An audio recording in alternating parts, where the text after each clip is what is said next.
Greetings duelists and welcome to another video.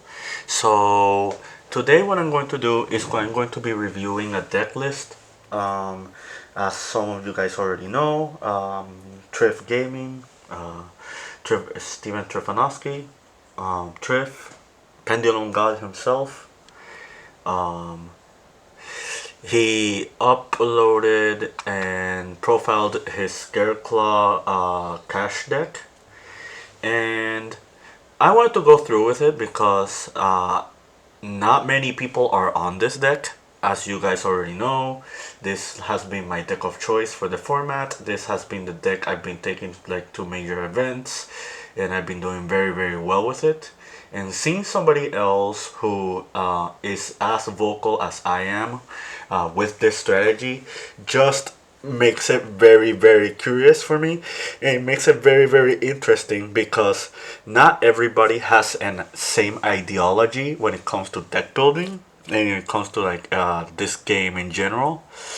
But I just wanted to go through with it because there are some things that he is doing with his list that are not the same as mine. um, as I go along, the first disclaimer I'm going to make is there's nothing wrong with his build or his strategy at all. I think like as far as execution goes, he made it very clear what was his game plan when it came to this deck, and I feel like it's not an improper game plan at all. It's pretty much the same ideology that I've had when I made this deck, and a lot of points he brought up are very correct.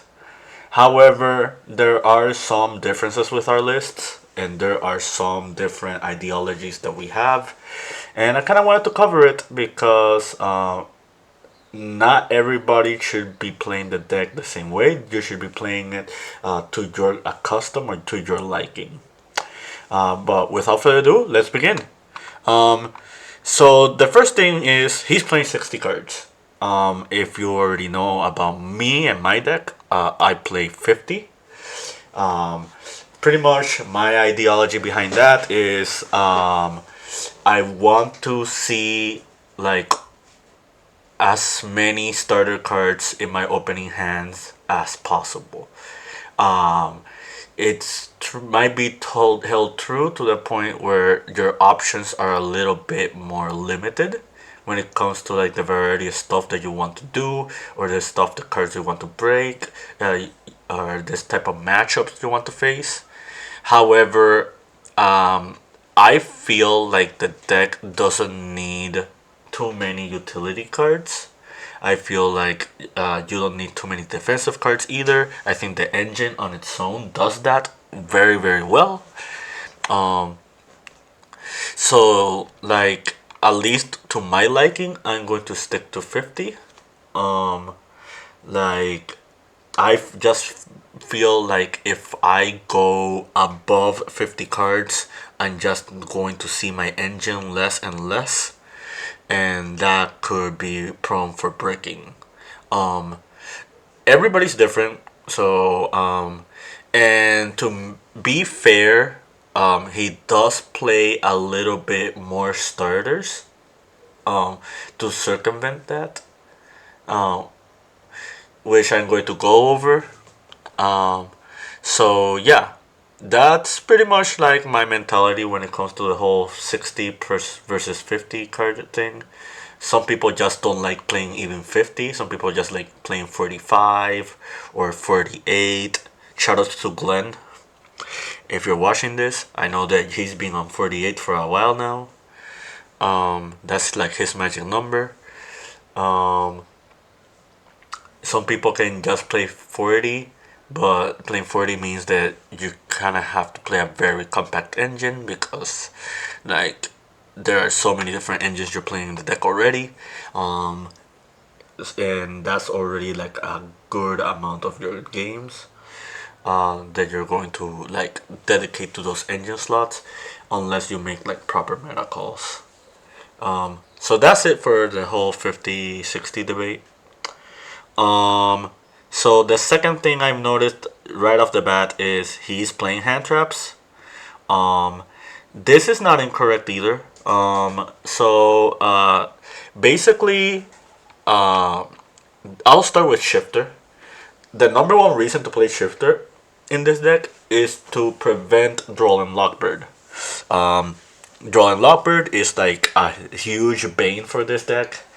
Like this strategy cannot handle being drolled. Any other hand trap, you're fine against. The other really strong hand trap against this deck is probably Nibiru, because if you don't open the adventure engine, you're not going to get to Nibiru with under 5 summons unless you just open Reichart and you just go with the Baron line with Reichart and just open other Scareclaw extenders. So that's pretty much like a general consensus for that one. Ash Blossom is just a or universal hand trap that just works with every card, with almost every deck in the game. It's a card that almost guarantees you the branded matchup, even though the branded matchup is already favorable on your end. Outside of like gimmick puppet locking you or some other like a fringe scenario. Um, but yeah, one cool thing about Nibiru is that it does provide 2 monsters on the board in defense position. And that's really, really good because it makes that you'll get the bonus effects out of Reichart and out of Reichphobia a lot quicker. So that's like my stance on Nibiru. The reason I don't like Nibiru, like on my end, besides the whole discussion that I made earlier involving tactics or thrust, if you missed that video, it was the last video I posted before this one. It's very, very lengthy, but it goes around the reasonings why I was playing the deck the way I was. But I when it comes to hand traps, I just feel like this card is way too popular in the format. This card, like, is going to be very, very prevalent, like in a lot of deciding games. And just having your opponent activated in turn 0, it's could just make a huge difference. And that's why I opted not to play hand traps. The second reason I wouldn't play Nibiru is because I'm playing a heavier Kashtira package. Like in this list, he's only playing Fenrir as his special summon. I'm also playing Unicorn. I spoke to Trif about this. I even commented on his video. Pretty much his ideology is that Unicorn just adds more bricks. My counter argument is that this deck is already consistent enough, and I'm playing less than 60 cards. So just opening Unicorn, worst case scenario, Unicorn by itself, since I'm also playing Birth, Arise Heart, and Theosis, can hard make Arise Heart. He brought up in his video that Arise Heart is mainly here to just punish the Kashtira players, and he mainly does that with enemy controller and triple tactic talents, which is not incorrect. It's something that I've done a lot of times, and it's one of the reasons why Kashtira is an easy matchup for you. However, just knowing that you can have one card into a Rise Heart without dedicating like a lot of other cards into it is really, really strong if you know what matchup you're facing. Like for example, if you're facing something like Elements, or facing something like Branded, or facing like another like graveyard centric strategy. Purelli is like another example. This card is just really, really strong, and it pretty much forces your opponent to play into it. Something else that I need to bring up is that Trif already brought up his game plan with this deck, and basically his game plan is to always use all his Scareclaw resources for turn 1, just for him to maximize on resources, so in the following turn he can go and try to break the board entirely or whatever remnants of the board you have with his Charmers, the Cross Cheap, and then end on access code with Astrolaud. And in the off chance that doesn't work, he just ends on Appaloosa. So yeah, like that's like his mentality there. Um, so my mentality is that if you can make a Rise Heart and you know that you're playing a proper matchup and you're not facing like a mirror match, a Kashtira mirror match or something like that, this could be your go-to for turn 0, and then you can do your Scareclaw plays in the following turns when they try to break your board. Like, and you, if you pair this with the adventure cards, it's just really, really, really strong, and your opponent really has to like waste a lot of resources for them to play into it. The other reason for Unicorn is if you saw like my last video, there's a combo that I do that ends like a +9. Like you maximize the board, you pretty much put a really, really powerful end board that makes your opponent have to like have the right cards to break it, otherwise they just lose on the spot. So that's it for like that mentality. But yeah, like I don't feel it's incorrect to just play Fenrir. I think if you're playing this deck, you have to play Fenrir just because one is one body on the board that your opponent has to deal with. Two is an extender you can summon in defense position in turn 1. And 3, it gives you another way for Scareclaw Kashtira, which means it's another way for you to like kickstart your engine and go through your combos. At least on my end, I'm going to keep playing the full Kashtira route. It has been very successful for me as of late, so I don't see a reason why I should not play it. One engine that I did wanted to play, and if I were to cut the Kashtira engine, I would pretty much like replace it with that engine immediately, would be the Magician Souls package.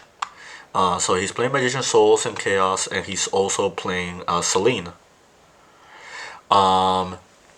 This is really, really good. One of the things that comes to like this strategy is that Magician Souls can maximize your resources more quickly. Like you have cards like Phobia, other field spells like the Wraithoth, you have your adventure cards, and you have like other ways of you like getting free advantage out of your resources. They just siphoning Nation Souls for extra draws could be really ideal. It's also another extender you can summon in defense, so it also works with your Scareclaw bonus effects. So I'm not opposed to this package at all. If I were not playing the full Kashtira engine, this was probably would have been my next engine of choice. The number one reason that I don't like Magician Souls is because it's another card that doesn't work under a Rise Heart, and it does not work on the Dimension Shifter. And those are two very big deals because that is something that is very popular in the format. Like Kashtira is like the main deck that you're facing in this format, so you kind of have to play as many cards that don't lose to it. I'm playing Forbidden Droplets in my list, which is a card that does lose to them, but I'd rather it be Forbidden Droplets than this card, because the Forbidden Droplets is a defensive or offensive card you can use against the non-Kashtira matchups if you're trying to contest the board. And since I'm not playing hand traps on my build, it's just another board breaker approach to take into consideration with your deck. So speaking of defensive cards, he's playing Enemy Controller.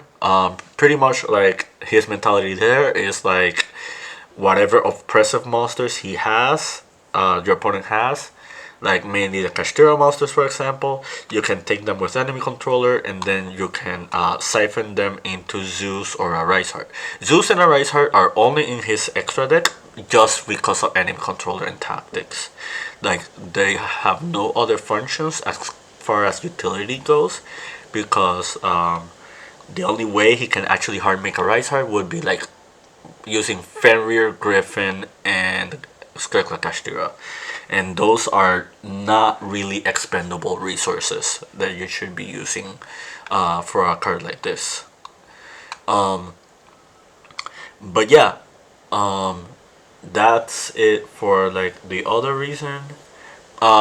He's not playing Illegal Knight. I told him about Illegal Knight. I told him that that's another card that actually he should consider.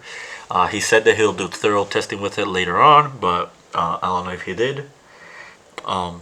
But as far as like the adventure package goes, I feel like in testing I've been liking a Legal Knight a lot.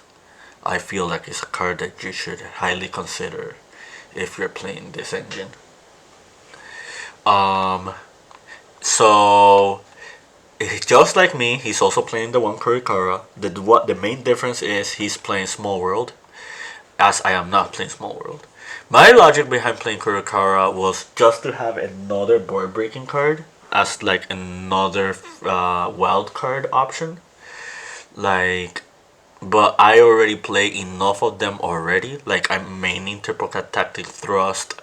I'm also playing Droplets. I'm also playing like other cards. So like pretty much Kurikara was just like another filler spot.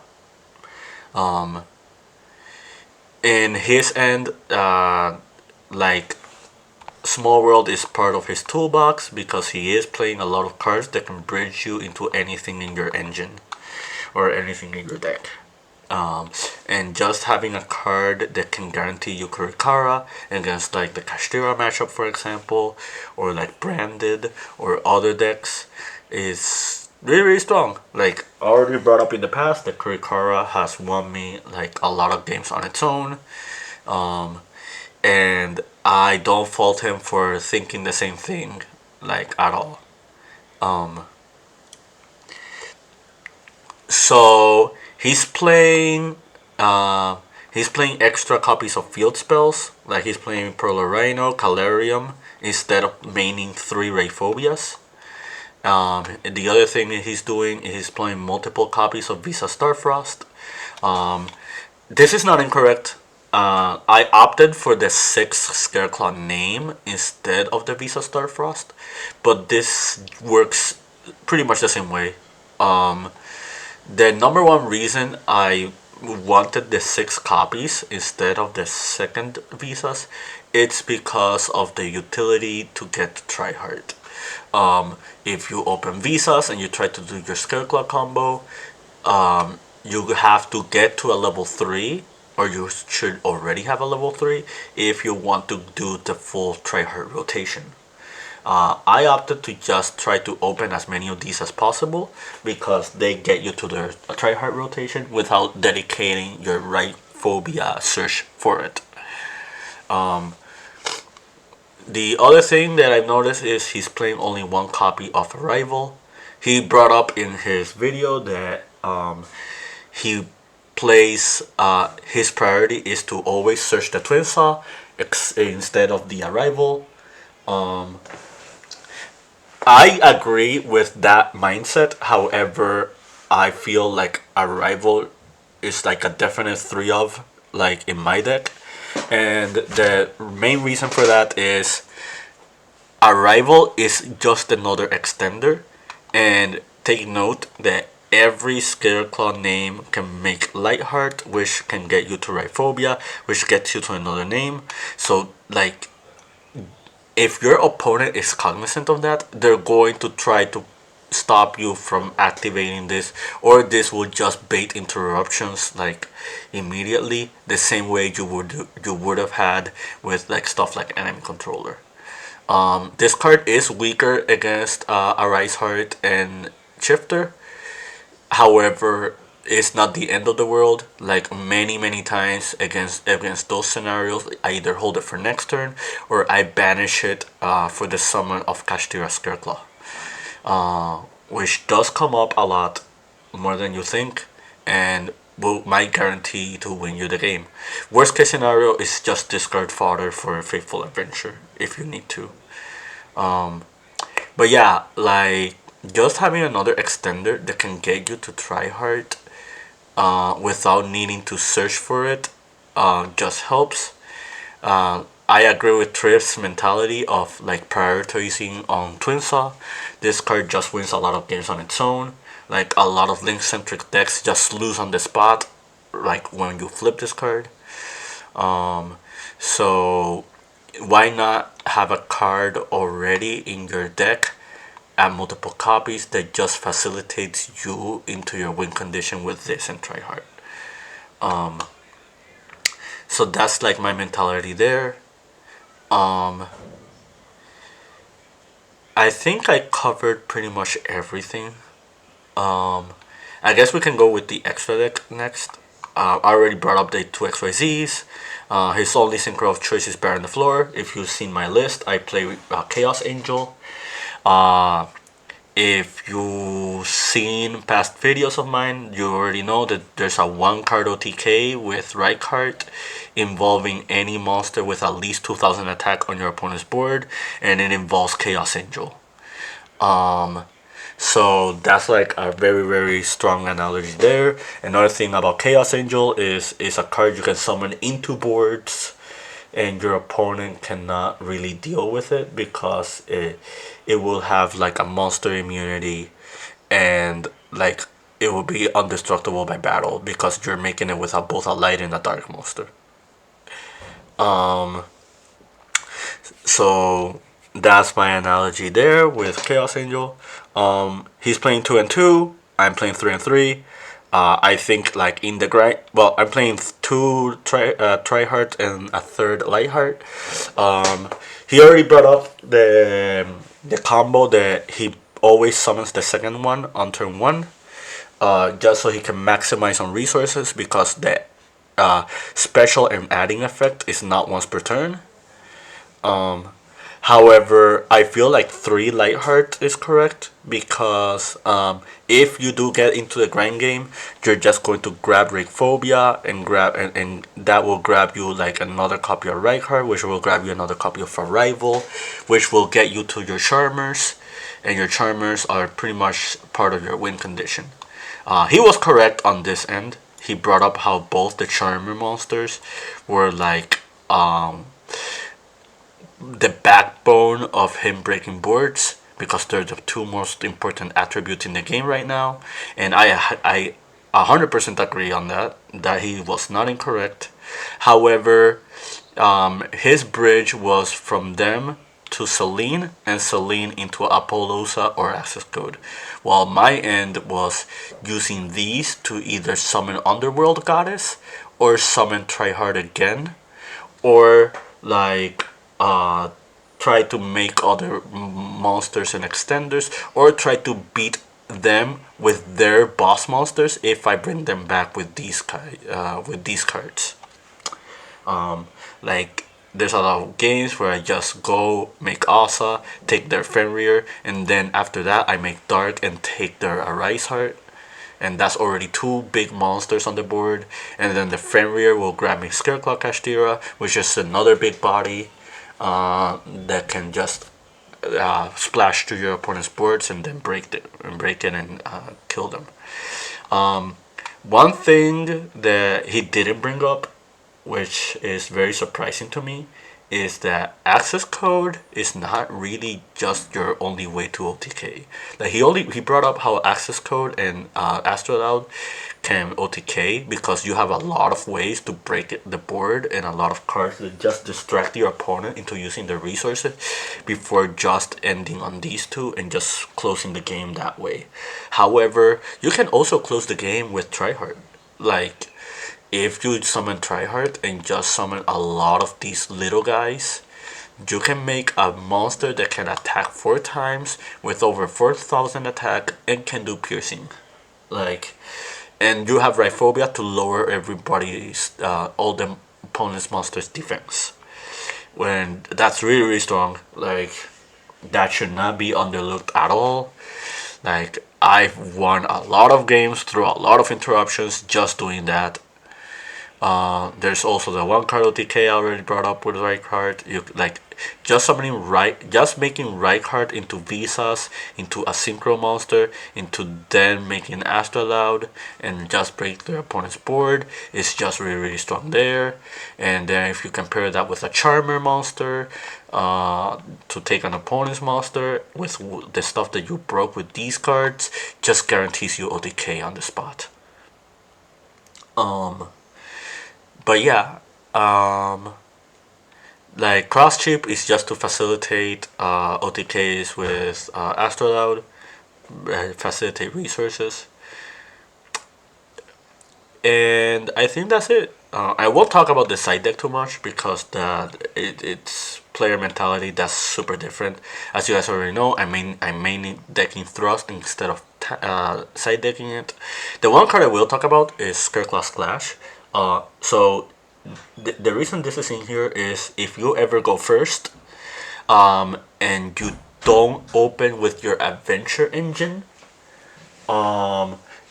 basically it's a way to end on an Omni Negate to contest with whatever your opponent has for countering you, alongside the Tryhard. Another bonus to consider involving Splash is that you can use this to stop Dark Ruler no more, which you cannot do with your Adventure Engine or your Baron the Floor. So that's like pretty much it. The downside of Splash, and this is very important, is you cannot use this under a Rise Heart, you cannot use this under Dimension Shifter, because it does have to send itself to the graveyard for cost, in order for you to like use this negation effect. So yeah, I think I covered pretty much everything. Very impressive deck, very impressive list. I don't think it's incorrect. I think Trif did a lot of thinking involving this list.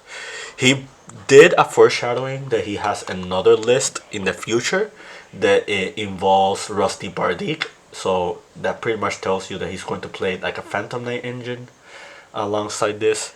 So I'm very curious about that. That's something I have not experimented with, but it sounds like a lot of fun. It sounds like something that could work in theory. It gives you other layers of interruptions for your opponent besides your monsters, which is something that is really always good to consider. But yeah, I hope you found this informative. Shout out to Trif. I'll post his video in the description.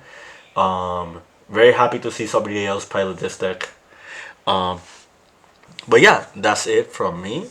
Keep practicing and keep dueling.